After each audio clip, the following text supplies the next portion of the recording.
Have you all heard of Avatar the Last Airbender? Nah, I thought it was okay. Really wasn't all that great, honestly. I know a lot of people are, have their feelings about it, but I think they could have done a better job. Just because, I don't know. I didn't really like it.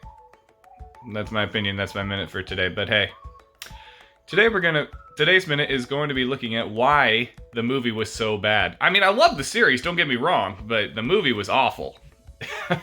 I'm just kidding. I would not waste my time even talking about that movie.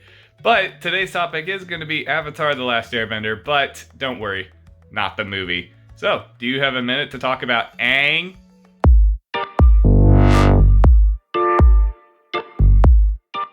Greetings, upset fanbase that really did not ever want to think about that movie ever again, and I'm right there with you. My name is Matt, and for today's topic, like I said, we're going to be talking about Avatar the Last Airbender. Specifically, what element would you be able to bend, or what bender would you be?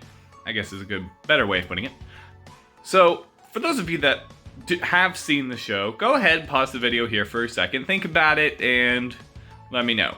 For those of you that haven't, or for those of you that have watched the show and want to confirm that you are correct, I am going to go through each individual element and kind of go through the personality traits associated with bending each element so that we can make an educated decision. And then at the very end of the show, I'm going to give you which bender I think I am. So, I will also give them a chance to pause at that point in time once we go through all the bendings before I kind of reveal which one I am. So, hey.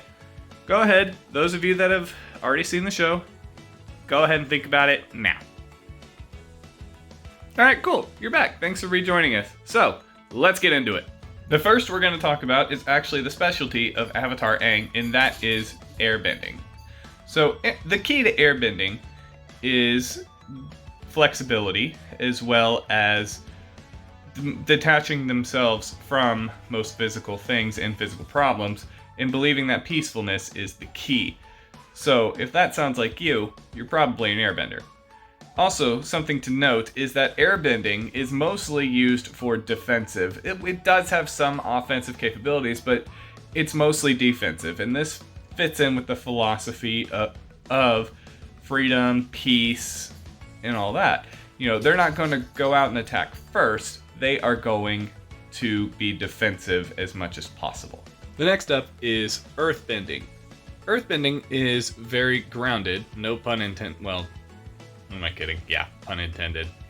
But they are very grounded people and down to earth, and they are mostly concerned in terms of combat with waiting until the right moment to strike and then unleashing a devastating attack at that point in time. Until then, like I said, they're very grounded. They can just sit there and wait for the right opportunity to attack. So they're very patient, but also they're very stubborn and insistent on their own ways. So if that sounds like you, congratulations, you might be an earthbender. Next up is fire. Fire is known for their passion, which pretty much carries into every aspect of their life. So when you think about it, a firebender is, once they set their mind to something, they're gonna do it. They will find a way to do it. Firebending is also the element of power. They draw their power from the sun, and so their bending is stronger during the day. In addition, kind of the opposite of airbending, firebending is almost entirely offense and very little defense. So if that sounds like you personality-wise, congratulations. You're probably a firebender. And last but not least, we have waterbending. So if firebending draws its power from the sun, waterbending draws its power from the moon. In fact, that's how waterbending was created. They would stand in water and bend with the pull and push of the tide created by the moon. So, waterbending is very fluid, very graceful, and mostly relies on putting up a decent defense and then countering with their own offense, so using their opponent's forces against them. So if that sounds like you, congratulations, you might be from a waterbender. So for those of you that weren't aware of what the elements were before and their personality traits, now's the time that I'm going to say go ahead and pause it, and think about which one you are. And then let me know in the comment section down below. So, I'm going to go ahead and pause it now. And welcome back. Thanks for joining us. So, as for me personally, I was a little torn because at first I wanted to say I was an Earthbender. And that's because that just kind of fit most of my personality. But then I sat down and actually thought about it.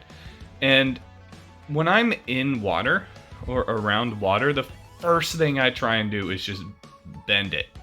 Like, no joke. If I'm in the ocean, I tend to just feel the push and pull of the waves. I can even tell like when there's a big wave coming just by feeling the pull of the ocean. So the more I thought about it and wanted to be an Earthbender, I think it makes more sense for me to be a Waterbender. So I don't know, that's just me personally. So what do you think? Those of you that know me, do you agree with this and think that I'm a Waterbender, or what do you think I am? In addition, like I said earlier, please let me know what you are in the comment section down below. I'd love to hear it. I think this is a really interesting topic and I can't wait to see what you guys come up with. So leave it in the comment section down below. If you like this video, please give it a like, and if you haven't already, subscribe to the channel in order to stay up to date on all the latest content. We post videos every Monday, so yeah, there's our schedule. Hopefully you can catch ours next week. So until then, my name is Matt. Have a great day.